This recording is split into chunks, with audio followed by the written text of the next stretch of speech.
Bom, hoje a gente quer compartilhar um pouquinho de conhecimento sobre Limit WIP com vocês. Eu sou o Wesley, eu sou homem branco, tenho cabelo castanho, olhos castanhos também. Estou com uma camiseta preta e estou aqui na minha casa aqui com um fundo claro, um fundo bege. Tá? Eu sou agilista no Nubank, sou autor também do livro Jornada Kanban na Prática e eu tenho experiência com agilidade desde 2011.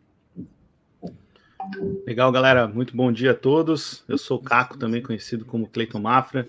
Sou Enterprise Agile Coach na RD Station, autor e idealizador do livro Jornada Kanban na Prática, especialista em Kanban, métricas, trabalho com tecnologia com algum tempo já, em vários diferentes modelos de negócio, tipos de empresa, né, com agilidade desde 2009. E espero hoje poder compartilhar com vocês os nossos aprendizados práticos aí, para que vocês possam, né, aproveitar esse tema sobre o tal do Limit WIP. Então vamos começar aí, Wesley. Então, próximo. Então, talvez você já estudou, né, sobre limitar o WIP, né, mas ficou com dúvidas sobre como começar, né, ou talvez você já enfrentou resistências na aplicação prática, né, de como limitar o WIP, ou ainda você tem dúvidas, né, de como avaliar os resultados na aplicação do Limit WIP. Então, se você tem uma dessas 3 dúvidas, né, ou tem alguma dúvida relacionada ao Limit WIP, hoje estamos aqui com o tal do Limit WIP, como começar, erros comuns e 5 dicas práticas, né, para que vocês possam aplicar aí no dia a dia, né, da sua empresa. Então, mas por quê, né? Por que limitar o trabalho em progresso, né? O tal do Limit WIP. Basicamente, é uma das práticas do método Kanban, né, como, né, alguns de vocês já olharam, mas não necessariamente só serve para o método Kanban. Se você hoje usa Scrum, usa qualquer outro método, né, também serve para vocês, e, né, podem continuar com a gente, que todas essas dicas aqui, né, são válidas, né, para todas as abordagens. No entanto, é contraintuitivo, né? Essa prática é contraintuitiva, mas também ela pode causar algum desconforto inicial. Ela, no entanto, também gera um convite à conversa e também mais colaboração.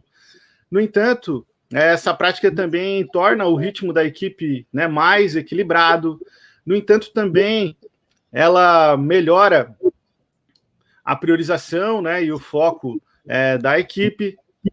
E também essa prática permite que o time tenha uma melhor, né, reação às mudanças.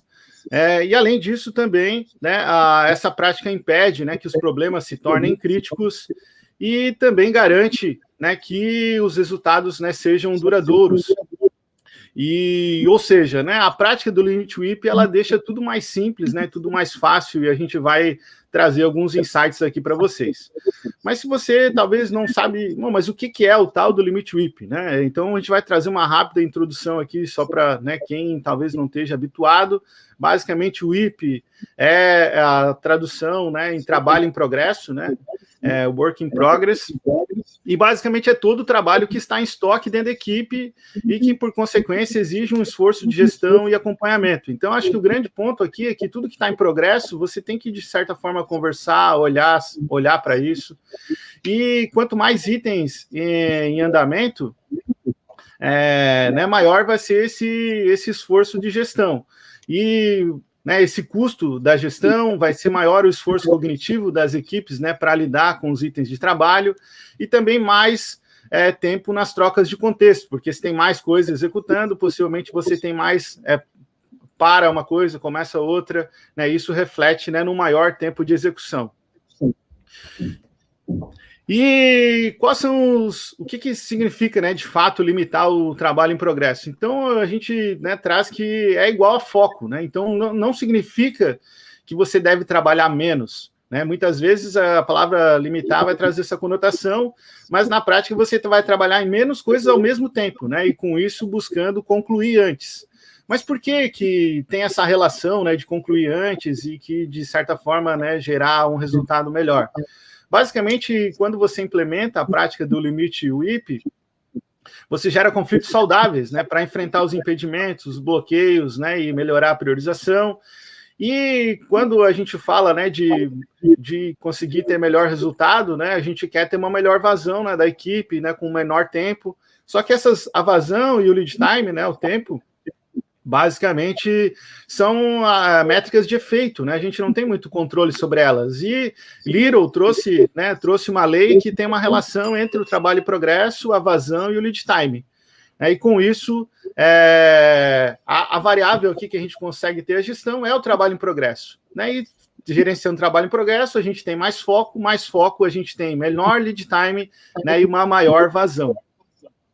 E a gente não vai explorar muito aqui a lei de Little, mas quem quiser conhecer um pouquinho mais, né, a gente vai deixar no link do material, que vocês já vão poder baixar o final aqui da palestra. Tem um post aqui, né, super explicativo, né, que eu fiz sobre o limite WIP e que vocês vão poder consultar. Então, sem mais delongas, vamos lá, a primeira dica. Boa, obrigado, Caco. Nossa primeira dica, ela tem a ver com o começo, né? Como começar. Então, a gente recomenda que você comece leve. O que a gente quer dizer com isso, né? Primeiro é ter um cuidado com a narrativa com a qual você vai trazer o assunto, né? Então, a gente pegou emprestado aqui do Klaus esse tweet aqui, que fala que é mais interessante falar de criar foco do que aplicar um limite, né? As pessoas, elas não gostam de ser limitadas, de ficarem restritas e tal. Então, se você trouxer uma narrativa mais leve, né, como criar foco, aumenta as chances das pessoas adotarem essa prática, né? Elas entendem um pouco mais por que você está querendo fazer aquilo, né? Então, essa é a nossa primeira recomendação, como a maneira que você vai trazer o assunto para os times. Então, tenta fazer isso de uma maneira leve, sem usar muitos termos como limite, restrição e coisas do tipo, tá? Ainda nesse mesmo tema, né, uma outra maneira de começar leve é não aplicar o limite explícito logo de cara, né? Nesse caso aqui, a gente está recomendando fazer simplesmente a gestão da quantidade de trabalho em progresso. Então, como que a gente faz isso, né? Basicamente ensinando o time aquele modelinho de daily meeting, de Kanban meeting, onde você olha para o board, né, e toda vez que você termina alguma coisa, antes de puxar alguma coisa nova, você vai lá e tenta colaborar com algo que já está em andamento. Então, naturalmente, você vai incentivar a pareamento, vai incentivar que o volume de trabalho em progresso diminua, né, de uma forma mais suave, tá? E aí o time vai começar a aprender, vai começar a se habituar com o efeito positivo disso, com as vantagens disso, e depois você pode automatizar esse comportamento usando um limite explícito, tá? Então, é uma maneira de fazer com que a adoção seja mais leve. E quais são os erros comuns, né, desse assunto, né? O primeiro deles é não conectar essa nova prática que a gente está trazendo com o problema que ela resolve, então a prática como um fim e não como um meio, né? E o segundo é começar com muitas mudanças logo de cara, né? Então, trazer limite para várias colunas, trazer várias práticas simultaneamente, isso vai confundir as pessoas, né? Elas não vão conseguir entender direito a relação entre causa e efeito. E aí pode também fazer com que a adoção fique prejudicada, tá bom? A segunda dica já tem mais a ver com a prática de limitar uma etapa com um gargalo, tá? O que é um gargalo? Todo sistema vai ter uma etapa que vai processar itens numa velocidade um pouco menor, né? Então, os itens tendem a se acumular ali. Aí pode ser por alguma dependência externa, pode ser por alguma característica mesmo daquela etapa do trabalho, tá? Então, nesse exemplo nosso aqui, a nossa coluna validando, né, que é a nossa terceira coluna aqui, ela já acumulou 6 itens, né? Então, provavelmente esse é o nosso gargalo. Então, a ideia é, leve esse assunto para a equipe, né, para discutir numa retrospectiva, tenta entender os motivos, né, pelo qual os itens estão acumulando naquela coluna ali, e tenta pensar também qual que é um valor adequado, né, qual que é um volume adequado de trabalho para ter naquela coluna. Esse possivelmente vai ser a sua primeira tentativa de um valor de limite WIP para aquela coluna, tá? Pode ser que você tenha 2 gargalos também, né, e às vezes acontece. Então, nossa recomendação aqui tenta resolver primeiro o gargalo que está mais à direita, né? Aquele mais próximo de entregar valor, tá? Então, nesse exemplo aqui, a gente atribuiu o valor 3 de limite para uma coluna que já está com 6 itens, tá? Então, a ideia é, acompanha isso, né, todo dia na daily do time, na Kanban Meeting, até que você consiga atingir esse nível de 3, né? E muito importante aqui, criar uma política explícita, né? Dizendo que a gente não vai puxar nada novo até que a gente consiga estabilizar essa coluna, tá? Então, aplica por uma semana esse limite de 3, ou enfim, do valor que você chegar na conclusão aí, e reavalia no final da semana, né? Continua fazendo sentido aquele valor ou não, né? Então, o que acontece aqui? Esse limite, né, ele começa a incentivar as pessoas a atuar nessa coluna, né, para que a gente consiga liberar o trabalho que está acumulado aqui. Tá? Então, nesse caso aqui, já tem uma pessoa a mais atuando aqui, e esse é o incentivo que a gente quer dar. Tá? Depois de mais um tempo, o time inteiro começa a trabalhar nessa coluna, né, que é aquele efeito de enxame de todas as pessoas irem atuar no que é mais importante naquele momento. Tá? Outro comportamento que tende a acontecer também é pareamento, que é muito positivo, né? As pessoas trabalharem em duplas para conseguir despachar o trabalho mais rapidamente. Tá? E aí, depois de um tempo, o sistema estabiliza de novo, né? Aqui a gente pode ver que até tem espaço para puxar novo trabalho, né? Mais um item de trabalho aqui. E é isso que a gente gostaria. Tá? Aí, eventualmente, você vai atingir esse limite novamente, né? Você vai ver que vai chegar no limite de 3 outra vez. Aí é um alerta, né? Muito mais antecipado que o anterior, de que é o momento de focar nessa coluna. Então, é muito, muito valioso aí esse sinal visual. E aí, depois você estabiliza o sistema novamente, tá? Então, esse é o comportamento que o limite WIP costuma influenciar. Erros comuns dessa etapa, tá? Começar com limites muito restritos, né? Então, você vai estressar o sistema demais, ele vai parar muitas vezes, e pode ser que as pessoas queiram abandonar essa prática, né? Segundo erro comum, não investigar a causa raiz dos bloqueios, né? É muito importante entender por quê, para a gente conseguir lidar com elas, tá? Terceiro erro comum, não revisar esse valor do limite, né? Nunca revisitar ele, né? É um erro muito comum, então é importante que você sempre dê manutenção nesse valor para ele fazer sentido. E alterar o valor desse limite muito rapidamente, né? Ficar trocando todo dia, né? Não vai dar tempo de você entender os efeitos disso no sistema. Então, tenta manter aí pelo menos por uma semana. Tá? Mais uma dica aí sobre como aplicar, agora na etapa de execução. Tá? Nesse caso aqui, o que a gente tem? A gente tem alguns itens bloqueados, né, nessa coluna fazendo aqui. Então, o comportamento das pessoas aqui está sendo o seguinte, vamos puxar novos itens, né, para não parar de trabalhar. E aí isso faz com que a gente aumente, né, a quantidade de itens estocados aqui nessa coluna. Tá? Então, novamente aqui, nesse caso, leva o caso para uma retrospectiva do time, discute a origem desses bloqueios, por que ele está acontecendo, e sugere também aqui a aplicação de um limite. Tá? Então, como é que vai funcionar aqui? Nesse caso, a gente aplica um limite de 4, tá? E aqui também é importante ter uma política explícita, né, de não puxar novos itens até que você consiga estabilizar esse valor em 4 de novo, tá? Então, a expectativa aqui é que o pessoal foque nessa coluna fazenda, em remover esses bloqueios, né, até que o sistema estabilize outra vez. Tá? Então, é isso que acontece, né? A gente vai vendo que incentiva o time a liberar esses itens bloqueados, né, até atingir esse limite, e, eventualmente, você cria um espaço para puxar novos itens de trabalho e já eliminou todos os bloqueios. Tá? Então, é muito semelhante à situação anterior.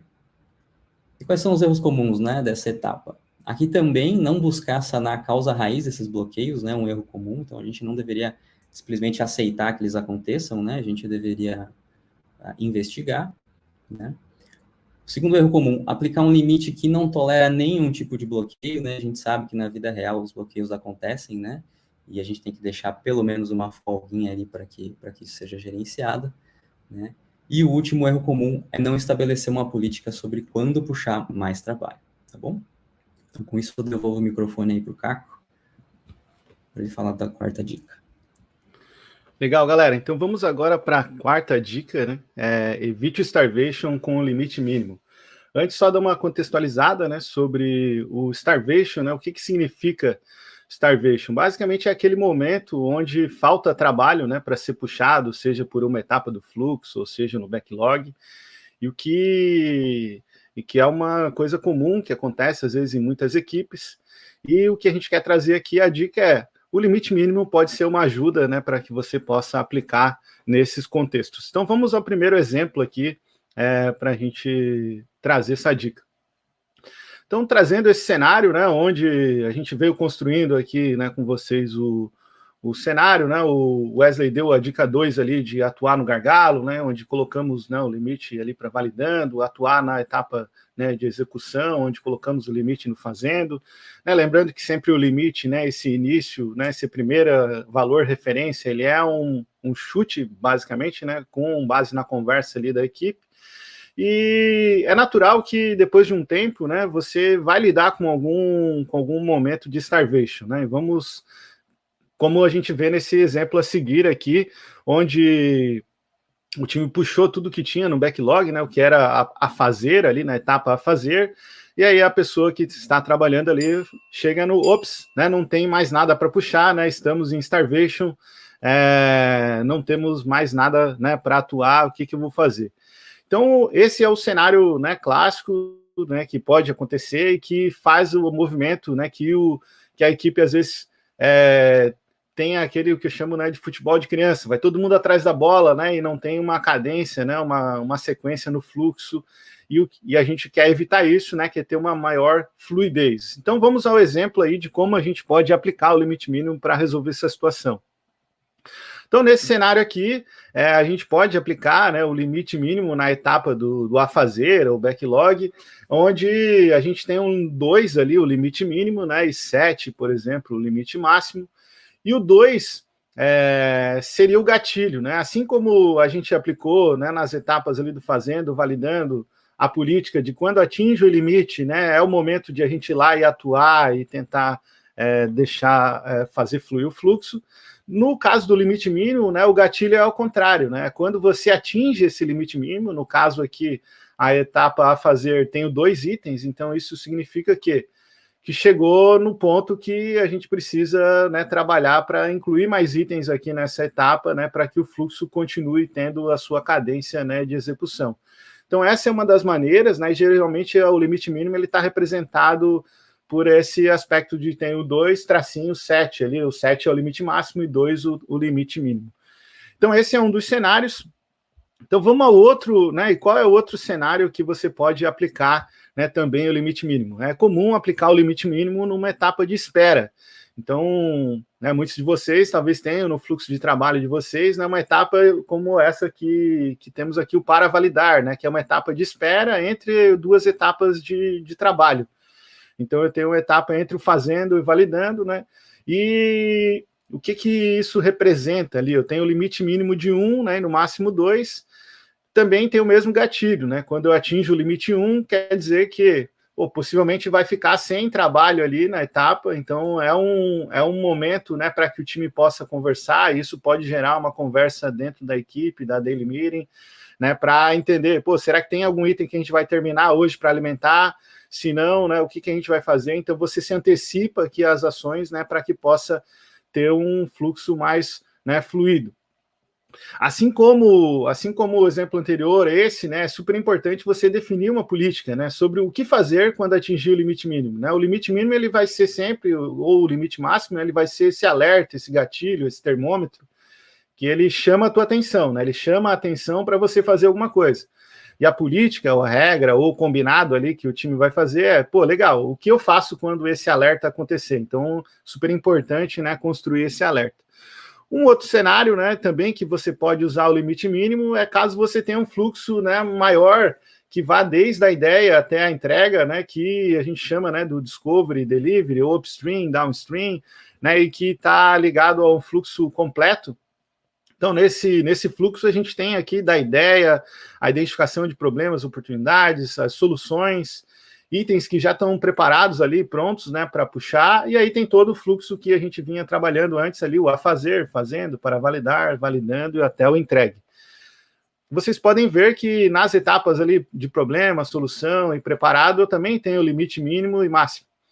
Vou focar aqui agora, né, na etapa de, por exemplo, avaliação de entendimento de problema e oportunidades, onde a gente tem um limite mínimo de 2, né, e no máximo 4. O que isso representa? Né? A gente baixou aqui do limite mínimo de 2, ou seja, tem um item só. Então, né, eu posso criar uma política dentro da minha equipe. Olha, toda vez que a gente baixar de 2, né, é um gatilho para que a gente possa puxar mais um item. né? Então é o momento de, seja a pessoa de produto, design, né, ou o próprio time completo, depende da maneira como o time trabalha, né, de avaliar novas ideias, oportunidades, problemas para que possa trabalhar. Então o limite mínimo ele vai ajudar você a ter essa cadência, né, essa fluidez aí do fluxo. Então quais são os erros comuns, né, de aplicar o limite mínimo? Então, basicamente, né, os erros comuns dessa prática é não revisar, né, o limite mínimo, não definir a política sobre o que fazer quando atingir o limite mínimo e deixar de investigar a causa, né, do starvation, ou seja, o que causou o time a ficar sem trabalho. Então, de novo, essa é uma prática, né, que, assim como o Wesley falou em outro exemplo, né, tem que estar conectado com o problema, né, o time tem que reconhecer que existe um problema e essa é uma solução, né, então não aplique, não saia aplicando só a prática pela prática. Vamos agora à quinta e última dica aqui da nossa palestra, que é como identificar os resultados com a prática do limite WIP. Então, uma das maneiras, né, de você identificar o resultado é com o gráfico CFD. Como vocês podem ver aqui, o que é gráfico CFD? Né? O CFD significa Cumulative Flow Diagram ou diagrama do fluxo cumulativo.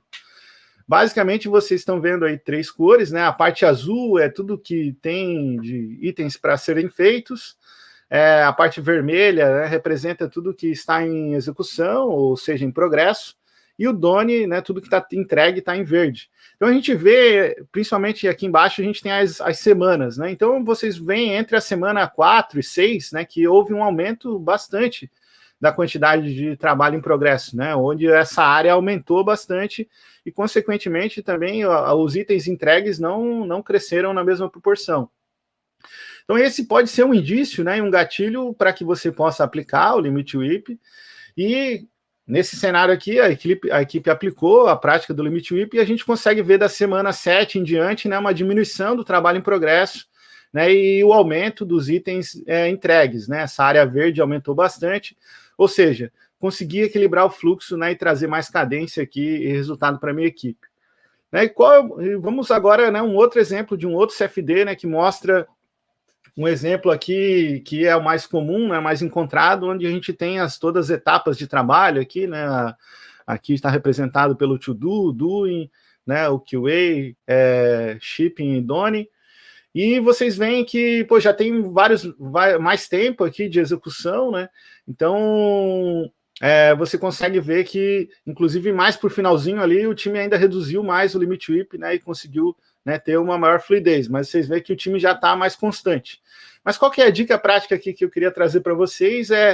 Você pode ocultar essa etapa Done, né, tudo que está entregue, e aí você consegue ver o limite WIP na linha do tempo. Então essa é uma dica super boa, eu uso muito, né, para que você possa avaliar como está a evolução do limite WIP, se o limite WIP realmente está sendo respeitado, se está tendo algum pico, né, algum ponto, e esse, inclusive, esse gráfico, né, essa visualização, é uma grande referência para que você possa revisar o limite WIP e trazer para a discussão, né, com a equipe. Um outro ponto, né, que você pode avaliar o resultado é através do control chart, né, analisando o lead time, que é o tempo de ciclo, e aí você vê aqui do exemplo de 2 equipes, uma que já existia e outra que começou no período. Então vocês veem um pico, né, do lead time ali aumentando, e depois ele vai estabilizando, né, ele diminui e estabiliza em algum ponto, assim como tem na outra equipe também, tem um pico, né, e ele estabiliza. Esse é um comportamento bem comum, né, de você estabilizar essa prática do limite WIP, e é comum também isso acontecer num período, né, de 3 a 5 semanas, né, que é o que a gente vê nesse gráfico também. Então é um período de referência aí para vocês, né, esperar que esse período de 3 a 5 semanas é o período que você vai estabilizar essa prática. Então, aqui é, né, um super rápido em relação às métricas. Quem quiser saber um pouquinho mais, né, sobre CFD, gostei disso, quero entender mais, vou deixar 2 links aqui, né, um post sobre padrões de CFD, para que você possa aprender um pouquinho mais, e um link de um resumo da palestra que fiz com o Rafael Albino, inclusive no último Agile Brasil presencial, sobre as 3 métricas ágeis, né, que vão ajudar vocês a entender um pouquinho mais essas métricas. E quais são os erros comuns, né, dessa quinta dica? Basicamente é deixar de trazer para a discussão os resultados com a equipe. Então é importante aplicar o limite, avaliar o resultado, trazer discussão, os efeitos, tanto os resultados numéricos quanto os qualitativos, né, com a equipe, e deixar de acompanhar e não acompanhar o gráfico CFD. Para mim, o gráfico CFD é um dos grandes aliados aí para que vocês possam utilizar e acompanhar.